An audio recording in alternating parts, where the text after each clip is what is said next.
start off, kind of talk to us, just overview, what are we doing today and why are we doing it? Yeah. Yeah, today we're making the April 1 snow measurement. This is the end of winter snow measurement that we make up here. We've been making it here since 1934, so 90 plus years of snow measurements in this area. We want to know how much water content is in the snowpack. And so we measured a snow depth of 90 inches on average at 5 different locations here at the Moores Creek Summit SNOTEL station. And then when you melt all that snow down instantaneously, you have what's left is just water. And we have 36 inches of water content. So we have about 90 inches of snow, a little bit taller than I can reach, and we're about 36 inches of water content in the snowpack. So what does that mean? What did you learn from, I guess, what we just did here? Well, what we learned is we have a really healthy snowpack this year. Our snowpack is sitting at about 125% of normal here at the Moores Creek Snow Station and at 120% in the Boise Basin. That means we have a great snowpack. That means we have plenty of water this year for irrigation, plenty of water for recreation, and all the reasons we need water in this state. Awesome. You also mentioned some of the history behind it. Can you mention some of those nuggets again? Yeah, so this station right behind us, this is the SNOTEL station. This is an automatic weather station that measures the snowpack, precipitation, temperature, relative humidity, a lot of different weather kind of factors. And this was established in 1978 and has been operated continuously by our agency since 1978. The snow course that we measured has been actually measured here since 1934. So we're part of a long history of people making these measurements once a month from December through May each year since 1934. We've got, you can see high in the sky, we've got solar panels. We operate this all off solar energy, and that runs to a battery in the little shelter that you can see behind the precipitation can. Precipitation can is this rocket gauge, and it's got what's called an alter shield around the top, and that helps slow the wind speed so we capture more of the precipitation that falls from the sky. And so in that we measure all year round precipitation, snowfall, sleet, hail, whatever falls from the sky we measure there. And then over there we've got a tower that has different instruments on. Normally in the summer that tower would be 25 feet in the air, but we have quite a bit of snow here, so we have over 8 feet of snow. We got only like 10 feet sticking out or so.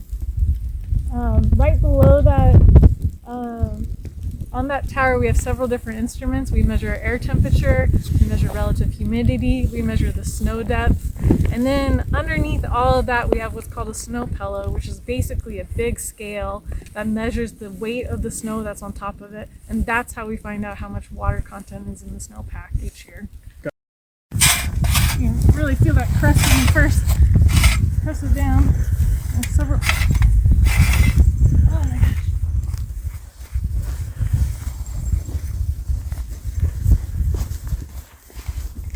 I think that's the ground.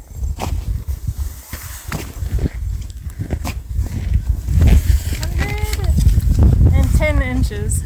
That's the snow, 110. Yeah, 110 inches.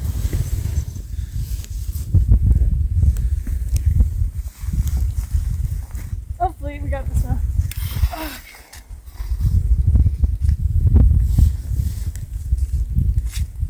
Oh, I see grass. Okay. Oh yeah, I got a good soil plug, so. 2 for 2 on healthy soil plug. Yeah, exactly. This is aerating. Exactly. So we try to throw it farther away just because the dark on the snow will melt it more than it should naturally melt right there if we don't get rid of the soil. What? Yeah, so yeah, it's crazy. Like all the burned trees, coming in the spring, especially when it gets windy, all that soot starts getting on the snow, and then it just darkens the snow surface. So as the solar radiation's coming in, it absorbs more of that radiation, and then it melts that area quicker than the rest. So if I threw that soil in here, we get a big pit. Over just a little bit of soil, too. Or just a little bit of soil, yeah. That's crazy. Yeah, it really makes a difference. I try to be good about it. Wow, I really drove it in there. hundreds of people that are out measuring the snow across the western United States. But we also have 900 of these automated weather stations, and that allows us to have continuous snowpack data, because this is only once a month measurement, but this is every hour on the hour that you're getting snowpack measurements.